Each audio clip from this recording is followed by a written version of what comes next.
Hello बच्चों, कैसे हो आप लोग। आज इस वीडियो में हम स्टार्ट करने जा रहे हैं book keeping and accountancy Maharashtra state board का 12th का ये सिलेबस है बेसिकली। और इसके अंदर हम चैप्टर नंबर 6 करने जा रहे हैं और चैप्टर नंबर 6 है dissolutions of the partnership firm. And dissolutions of partnership firms के अंदर आज जो हम सीखेंगे वो है आपका कैलकुलेशन द फॉलोइंग का कॉन्सेप्ट, राइट। इसके ऊपर पूरा चैप्टर तो हमने डिस्कस कर लिया हुआ है, लेकिन जो इसके ऑब्जेक्टिव क्वेश्चंस है उसके बारे में हम यहाँ पे डिस्कस कर रहे हैं, राइट। क्योंकि जो ऑब्जेक्टिव्स है वो आपको 40 मार्क्स के लिए आपके एग्जाम्स में आने वाला है। 20 मार्क्स आपका ABT यानी कि इंटरनल एग्जामिनेशन होगा एंड 20 मार्क्स आपके बोर्ड के जो पेपर्स आते हैं उसके अंदर 20 मार्क्स का पूरा ऑब्जेक्टिव क्वेश्चन दिया गया है। तो 20 + 20 40 मार्क्स आपको ऑब्जेक्टिव से निकल जाता है। और कंबाइंड रूल पासिंग है। कंबाइंड रूल पासिंग मतलब क्या होगा, जिसमें आपका इंटरनल और एक्सटर्नल दोनों को मिला के 35 मार्क्स होने चाहिए। तो दैट इज़ मीन यहाँ पे आपको पास होना बहुत ईजी हो गया है, ठीक है। तो चलिए स्टार्ट करते हैं हम लोग कैलकुलेशन द फॉलोइंग, जो कि आपके एग्जाम में बोर्ड एग्जाम में 5 मार्क्स के लिए पूछा जाता है। ओके, तो चैप्टर नंबर 6 में कैलकुलेशन द फॉलोइंग की जितने भी हमने कॉन्सेप्ट किए पहले चैप्टर्स के, वो चैप्टर्स अगर आपको समझ में आता है तो भी आप क्या ये कैलकुलेशंस के पार्ट को सॉल्व कर सकते हो, राइट। ईच कैलकुलेशंस जो क्वेश्चन है वो आपको 1 मार्क्स देता है बोर्ड एग्जाम्स में। तो स्टार्ट करते हैं। यहाँ पे जो क्वेश्चन आप देख रहे हो इसके बेसिस पे आपको कैलकुलेशंस करना है। क्वेश्चन है कि विनोद, विजय एंड विशाल ये 3 पार्टनर्स है in the firm saying the profit and losses, ठीक है, रेशियो ऑफ द 3:1, ठीक है। And Vishal become the instalment and his capital deficiency is 6000। तो distribute the capital deficiency among the solvent partners, right. तो 3 partners है यहाँ पे, विनोद, विजय एंड विशाल। विनोद, विजय एंड विशाल ये 3 पार्टनर्स हैं और उनका PSR गिवन है, प्रॉफिट शेयरिंग रेशियोज गिवन है 3:2:1। लेकिन इसमें से एक पार्टनर जिसका नाम है विशाल वो हो जाता है इंसॉल्वेंट। इंसॉल्वेंट मीन्स जिसकी लायबिलिटी ज़्यादा होती है उसके एसेट्स से, ठीक है। मतलब कि जो विशाल है इसके पास इतनी लायबिलिटीज़ हो गई कि उसका एसेट्स कम हो गया अपनी लायबिलिटी को रिकवर करने में, इसीलिए विशाल क्या हो गया यहाँ पे इंसॉल्वेंट हो गया। एंड इंसॉल्वेंट होने के बाद उसकी जो कैपिटल है वो डिफिशियंसी हो गई, मतलब कैपिटल इसका कम हो गया है, ठीक है। और इतना कम हो गया कि उसको अपना लोन पे करना है, यानी कि कैपिटल डिफिशियंसी देना है, राइट, 6000 का। अगर एक पर्सन इंसॉल्वेंट हो जाता है तो डेफिनेटली वो अपनी लायबिलिटीज़ पे नहीं कर सकता। तो जो अदर पार्टनर्स है वो क्या करेंगे, उस पार्टनर्स की डिफिशियंसी पे करेंगे, राइट। तो इसमें विनोद एंड विशाल ये 2 ऐसे पार्टनर्स हैं जिनके सॉल्वेंट कैपिटल है, राइट। तो विनोद एंड विशाल क्या करेंगे कि विजय का जो डिफिशियंसी कैपिटल 6000 है ये पेड करेंगे। कैसे ये पे करेंगे, इनके कैपिटल या इनके जो प्रॉफिट शेयरिंग रेशियोज है उसके बेसिस पे। तो चलिए देखते हैं इसको कैलकुलेट कैसे कर सकते हैं, ठीक है। एंड इसका आंसर कितना आएगा, मतलब कि विनोद के हिस्से में कितना आएगा एंड विशाल के हिस्से में कितना आएगा, ठीक है, कि वो विशाल का कैपिटल पे कर सके, ठीक है। सॉरी, विनोद विजय के हिस्से में कितना आएगा कि वो विशाल का डिफिशियंसी कैपिटल पे कर सकेंगे। तो इसका आंसर कैसे लिखना है ताकि आपको पूरा मार्क्स मिल जाए। तो इसमें फर्स्ट वन ये बताना है कि विशाल का क्या है, डिफिशियंसी कैपिटल है। तो यहाँ पे लिखेंगे डिफिशियंसी कैपिटल ऑफ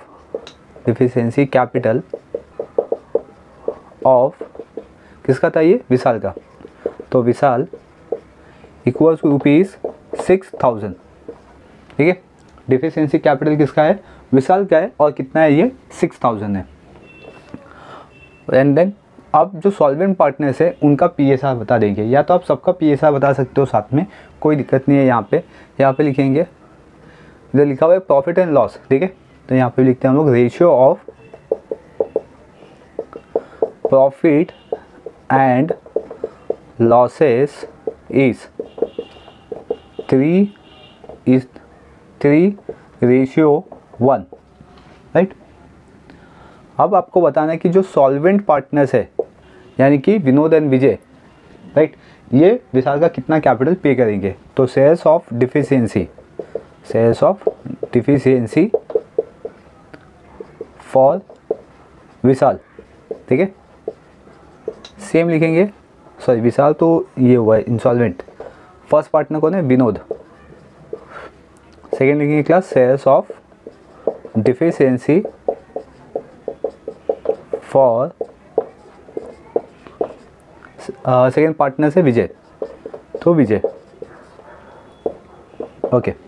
तो विनोद का शेयर्स कितना होगा डिफिशियंसी के अंदर, तो विनोद का यहाँ पे हम देखेंगे 6000 है, तो 6000 इंटू, राइट।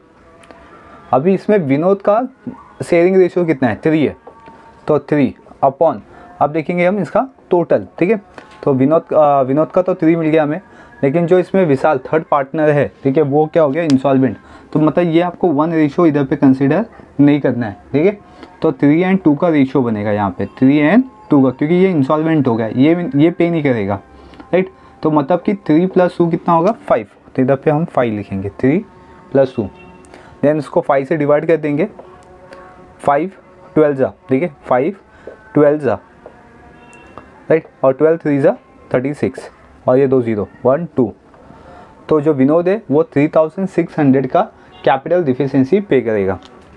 देन सेकेंड देखते हैं अभी विजय के पास 6000 सेम लिखना है आपको, और इसका रेशियो है 2, तो 2/5 लेते हैं यहाँ पे हम, 5 से डिवाइड करने पे कितना आएगा, 12 आएगा, 12 5 सा, राइट, 12 2 सा 24।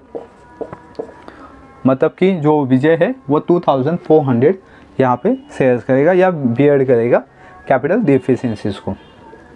तो यहाँ पे स्टेटमेंट देते हैं अभी, therefore Vinod and Vijay will bear ₹3,600 and 2,400 of Vishal capital deficiency।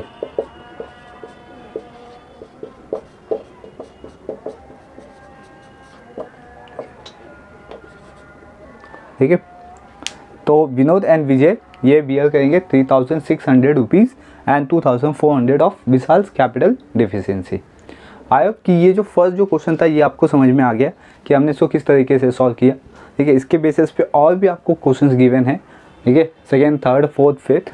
Late इसको सॉल्व करते हैं, कैसे इसको सॉल्व किया जाए, क्या क्वेश्चन स्टेटमेंट है उसको कैसे समझना है आपको, ये हम यहाँ पे देखेंगे। तो चलिए स्टार्ट करते हैं हम क्वेश्चन नंबर 2। क्वेश्चन नंबर 2 में यहाँ पे गिवन है कि creditors ₹30,000 and bills payable is 20,000 and bank loan is 10,000, available bank balance 40,000, right. यहाँ पे अब देखिए आपके पास क्रेडिटर्स की अमाउंट दी गई है 30,000, बिल्स पेएबल की अमाउंट दी गई है 20,000 एंड बैंक लोन है 10,000, और आपके पास खुद का बैंक बैलेंस दिया गया है यहाँ पे 40,000, राइट, इतना दिया हुआ है। तो what will be the amount that creditors will get in case of the partner in insolvency, right. तो यहाँ पे पूछा हुआ है कि अगर मेरे पास बैंक बैलेंस 40,000 है और क्रेडिटर्स का अमाउंट 30,000 है और अदर लायबिलिटीज़ भी दी गई है जिसमें आपका bills payable 20 and bank loan 10,000, तो आप बताइए कि क्रेडिटर्स को मुझे कितना अमाउंट देना चाहिए, राइट। अगर आपके पास बैंक बैलेंस 40,000 है तो बहुत ही सिंपल सा है, हमें क्या करना है कि जितनी भी लायबिलिटीज़ दी गई है सबसे पहले उनका रेशियो निकाल दो, ठीक है। मतलब कि 30,000 20,000 10,000 का आप रेशियो निकाल दो कि क्रेडिटर्स को हमें कितना देना चाहिए, बिल्स पेएबल को कितना देना चाहिए एंड बैंक लोन को कितना देना चाहिए। ये कैसे पता चलेगा, हमें रेशियो से, क्योंकि रेशियो हमें बहुत ही ज़्यादा हेल्प करेगा इस सम्स को सॉल्व करने के लिए। तो सबसे फर्स्ट वन हम क्या करेंगे, इसमें लायबिलिटीज़ का रेशियो निकालेंगे। रेशियो आने के बाद जो बैंक बैलेंस मेरे पास है 40,000, उसमें से मैं क्रेडिटर्स को पे कर दूंगा, ठीक है। और मेरा क्वेश्चन भी यही है कि what will be the amount that creditors will get in case of all partner become insolvency. मतलब कि पार्टनर्स यहाँ पे लाइबल नहीं है, ठीक है, जो पेमेंट कर सके। तो इसके लिए जो आपके पास बैंक बैलेंस है उसमें से ही आपको अमाउंट पे करना है। तो चलिए इसका हम आंसर देख लेते। तो आंसर में कैसे स्टार्ट करेंगे, सबसे फर्स्ट हम लायबिलिटी का ये रेशियो निकालेंगे। तो इसमें लिखते हैं ratio of creditors, ratio bills payable, ratio bank loan, ठीक है। क्रेडिटर्स है अपने पास 30,000, बिल्स पेएबल है 20,000, बैंक लोन है 10,000। तो प्लस यहाँ पे देख सकते हो कि रिमेनिंग जो 4 जीरोस है इसको हम रिमूव कर देते हैं। तो 3 2 एंड 1, ठीक है, 3 to 1 का हमें रेशियो मिल जाएगा। अगर मैं इसमें से देखूँ तो क्रेडिटर्स को 3 जाना चाहिए, ठीक है, एंड रिमेनिंग को 2 1, इस तरीके से, मतलब क्रेडिटर्स को ज़्यादा अमाउंट यहाँ पे जाएगा। अब हमें क्रेडिटर्स का सिर्फ अमाउंट निकालना है। तो यहाँ पे लिखते हैं creditors will get amount equal to bank available है अपने पास 40,000 बैंक बैलेंस, और क्रेडिटर्स का रेशियो है 3 अपॉन, ठीक है, ये सबको ऐड कर देंगे, मतलब हमें टोटल रेशियो मिल जाएगा 3 + 2 + 1 मतलब कि 6, राइट। 3 के टेबल से फर्स्ट वन मैं 6 को डिवाइड कर देता हूँ, 3 1 एंड 3 2 20,000 को 40,000 को 2 से डिवाइड कर दूंगा तो मुझे आंसर मिल जाएगा 20,000, मतलब क्रेडिटर्स को मुझे कितना पे करना होगा 20,000। तो यहाँ पे statement therefore creditors will get amount is rupees 20,000 in case of all partner insolvent, all partner insolvent, ठीक है। इस तरीके से आपको यहाँ पे अमाउंट का कैलकुलेशंस करना है, राइट, समझा सेकेंड सा। चलिए अब हम मूव ऑन करते हैं क्वेश्चन नंबर 3 पे। क्वेश्चन नंबर 3 यहाँ पे गिवन है कि solvent partners capital account debit, बराबर, sorry insolvent partners capital account debit, side total is 10,000 and credit side total is 6,000 तो कैलकुलेट डिफिशियंसी। अगर इंसॉल्वेंट पार्टनर्स है उसका कैपिटल साइड, ठीक है, वो 10,000 है और क्रेडिट साइड में 6,000 है, राइट। तो आपको बताना है कि कितना अमाउंट डिफिशियंसी होगा। तो बहुत ही सिंपल सा है, हम क्या करते हैं क्रेडिट माइनस डेबिट करते हैं। अगर मैं क्रेडिट माइनस डेबिट करूँ तो 4,000 का डिफरेंसेस आएगा, तो 4,000 क्या होगा डिफिशियंसी होगा, ठीक है। तो यहाँ पे हम लिख लेते हैं अभी, बहुत ही सिंपल सा है ये, 1 मार्क्स का क्वेश्चन। यहाँ पे लिखेंगे insolvent partners capital account is equal, हम यहाँ पे लिखेंगे debit side minus credit side, ठीक है, क्रेडिट साइड। डेबिट साइड है 10,000 एंड क्रेडिट साइड है 6,000, तो आंसर आएगा ₹4,000। तो इंसॉल्वेंट पार्टनर्स का कैपिटल कितना आएगा 4,000, ये जो कि ये इंसॉल्वेंसी या डिफिशियंसी कैपिटल होगा। तो उसको लिख लेते हैं देयरफॉर डिफिशियंसी ऑफ कैपिटल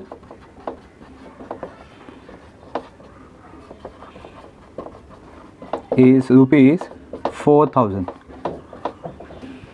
बस इतने ही कहना था क्वेश्चन नंबर 3 में।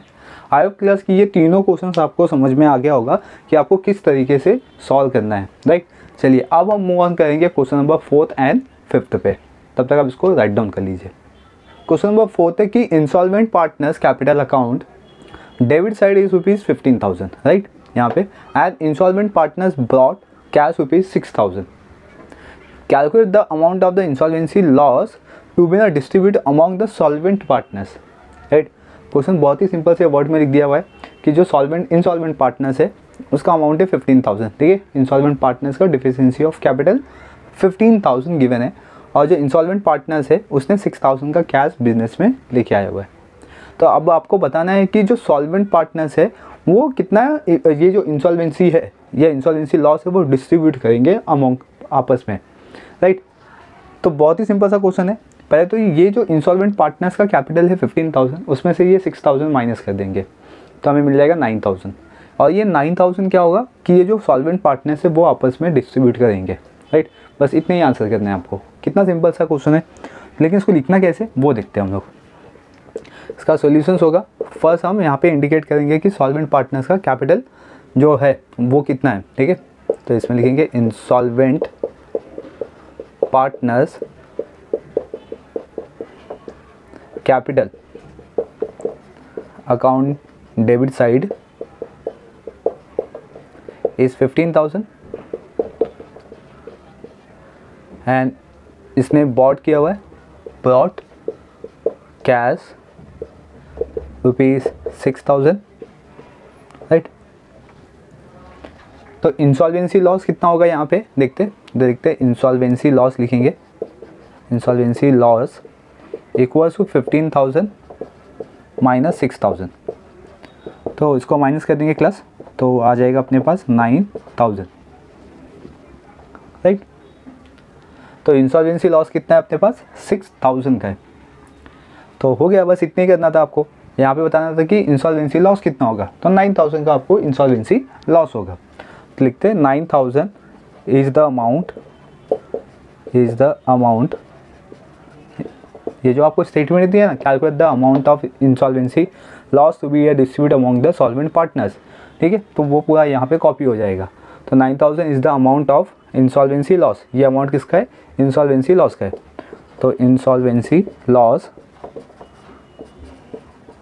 ठीक है, to be distributed among the solvent partners.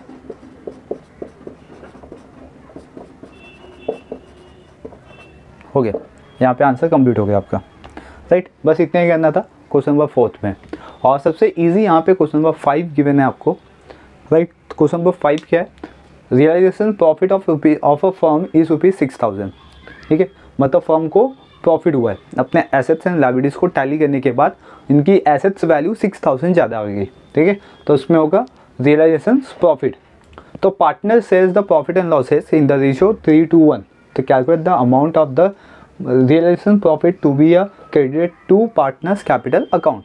Partner capital account में कितना प्रॉफिट, ठीक है, क्रेडिट होगा ईच एंड एवरी पार्टनर्स को, ये बताना है आपको। और फर्म का क्या प्रॉफिट कितना हुआ है 6000। तो बहुत ही सिंपल सा है इसमें। तो फर्स्ट वन इसमें सोल्यूशन देखना है, हमें लिखना है यहाँ पे रियलाइजेशन,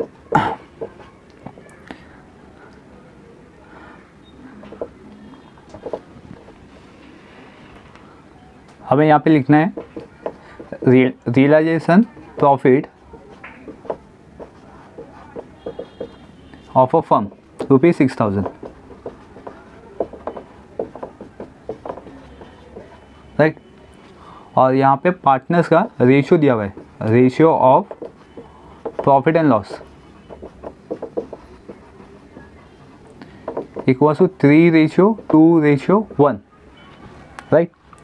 तो अभी इस पर पार्टनर्स का नाम तो नहीं दिया हुआ है, तो हम इसको डायरेक्टली लिखेंगे, तीनों पार्टनर्स में डिवाइड करेंगे। तो आपको चाहिए तो यहाँ पे आप पार्टनर्स ऐसा पार्टनर्स A, B, C या फर्स्ट पार्टनर, सेकंड पार्टनर या थर्ड पार्टनर भी लिख सकते हो। तो हम लोग यहाँ पे लिखते हैं फर्स्ट पार्टनर्स, ठीक है, sales of first partners equal to कैसे करेंगे 6000 है अमाउंट, और इसका रेशियो कितना आएगा फर्स्ट पार्टनर का 3 है यहाँ पे, और डिवाइड बाई ये तीनों का ऐड कर दो 3:2:1, तो कितना आएगा 6। अगर मैंने 3 को 6 से डिवाइड कर दिया तो 1/2 आता है, और 2 से मैंने 6 को डिवाइड कर दिया तो 3000। तो फर्स्ट पार्टनर्स का प्रॉफिट कितना होगा 3000। फिर इसके बाद सेकेंड पार्टनर्स सेम 6000 लिखा हमने, इनका रेशियो कितना है 2/6, तो 1/3, ठीक है। तो ये आ गया 1/3, 6000 को 3 से डिवाइड कर देंगे हम तो आ जाएगा 2000। तो ये 2000 क्या हो गया, सेकेंड पार्टनर्स का प्रॉफिट हो गया। एंड फिर थर्ड पार्टनर्स, तो इसमें आएगा 6000 और 1/3 का रेशियो है, सॉरी 1/6, 6 को 6 से डिवाइड कर देंगे तो 1000 आएगा। तो दैट इज मीन्स इसमें 1000 प्रॉफिट डिस्ट्रीब्यूट होगा। हमें यहाँ पे लिखा हुआ है कि calculate the amount of the realisation profit to be न credited to partners capital account. तो आपको इतना स्टेटमेंट कॉपी कर देना है अपने आंसर्स में। तो देयरफॉर, ठीक है, यहाँ पे आएगा 3000 rupees, 3000 rupees, 2000 and rupees 1000 is the amount, that is the amount of realizations profit to be credited to partners capital account। ठीक है, देखो ये स्टेटमेंट यहाँ पे मैंने पूरा कॉपी कर दिया हुआ है, कैपिटल अकाउंट। बस इतना ही करना था हमें। क्वेश्चन नंबर 5 में जो प्रॉफिट आया उसको आपको डिस्ट्रीब्यूट करना था पार्टनर्स के अंदर। आपको बस इतने ही बताना है और स्टेटमेंट देना आपको कंपलसरी, क्योंकि 1 मार्क्स है, स्टेटमेंट नहीं दोगे तो यहाँ पे आपका हाफ मार्क्स कट हो जाएगा, राइट। तो मेरे ख्याल से आपको ये जो chapter resolutions of the partners थे, ठीक है, और उसका कैलकुलेशन जो पार्ट था ये आपको समझ में आ गया। चैप्टर्स का पूरा लिंक, ठीक है, पूरे वीडियो का पूरे हर एक क्वेश्चंस का लिंक मैंने डिस्क्रिप्शन बॉक्स में दे दिया हुआ है। आप पूरे चैप्टर को सीख सकते हो, ठीक है। और इसके बियॉन्ड कोई डाउट आता है तो आप मुझे कमेंट सेक्शन में कमेंट कर सकते हो। याद रखिए, बुक कीपिंग अकाउंटेंसी में मोस्ट इंपॉर्टेंट पार्ट होता है आपके एडजस्टमेंट, ठीक है। तो 30 सुपर 30 एडजस्टमेंट, ऐसे मैंने एक प्ले लिस्ट बनाया हुआ है जिसका लिंक डिस्क्रिप्शन बॉक्स में भी दिया हुआ है। सुपर 30 एडजस्टमेंट अगर आप समझ जाते हो, राइट, तो आप बुक कीपिंग अकाउंटेंसी को बहुत ही ईजी तरीके से सॉल्व कर सकते हो। जाके उसको देखिए, ठीक है। और उसका पूरा PDF मैंने दिया हुआ है, आप PDF भी डाउनलोड कर सकते हो। ये सब फ्री ऑफ कॉस्ट है। आप बुक कीपिंग एंड अकाउंटेंसी को बहुत ही ईजी तरीके से सॉल्व करके बोर्ड में अच्छे खासे मार्क्स को स्कोर कर सकते हो। बने रहिए चैनल पे, चैनल को सब्सक्राइब कर लीजिए, बेल आइकन प्रेस कर लीजिए, क्योंकि इन फ्यूचर्स हम बोर्ड के हर एक पेपर्स को सॉल्व करेंगे ताकि आप अपने एग्ज़ाम में अच्छे से अच्छे मार्क्स को कवर करो। Thank you for watching.